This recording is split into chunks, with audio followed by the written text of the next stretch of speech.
So here's another one of those you try it problems.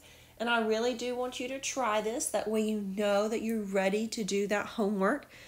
This one's going to work just like the last one we did. So you do need to start by setting up two ordered pairs based off the problem. And then you're going to find that linear function. So you're going to find M. And then you're going to find B. All right. So go ahead and hit pause and see if you can set this up and solve it. All right, so let's see how you did. So our first ordered pair, we know X is the number of years after 2010. So my first ordered pair is going to be 0, because 2010 is when we're starting, 73.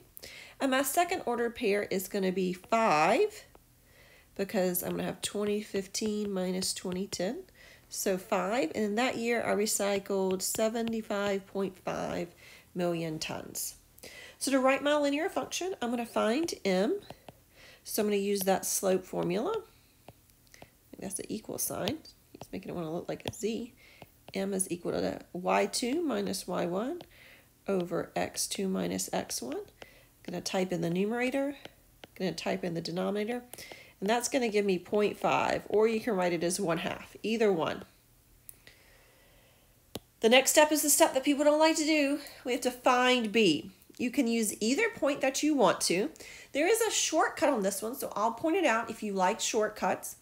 If the point you're given has a 0 in it, then this other number is going to be your B. That's only true if you have a 0, because that's what the y-intercept looks like. We saw a couple of videos back that we write the y-intercept 0, comma, and then our number. So that 73 is going to be our y-intercept. It's going to be B. But if you don't remember the shortcut, you can work it out the long way. So I'll do that as well. We're going to use y equals mx plus b. And plug 73 in for y, 0.5 for the slope, 0 for x. I'm going to solve for b. Man, my pen is wanting to connect all these things together. So you can also plug in and still get b. If you want to use the shortcut, feel free. It only works if there's a 0 in that spot though. So my linear equation is 0.5x plus 73. Or you can use that 1/2 if you didn't want to do the 0.5.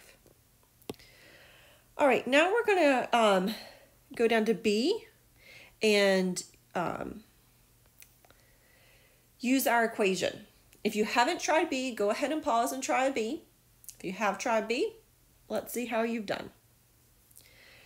All right, so we want to know what year, so we're going to be solving for X. So that means I'm going to put 85 in for Y. Don't put those zeros for million. If I wanted you to put the zeros there, I would have added all the zeros in the directions. And I'm going to solve for X. So I'm going to get 12 equals 0.5x. I'm going to divide by 0.5. So X equals 24. That's not a year.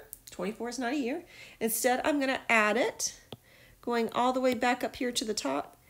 2010 was when we started, so I'm going to do 2010 plus 24 to get 2034. And that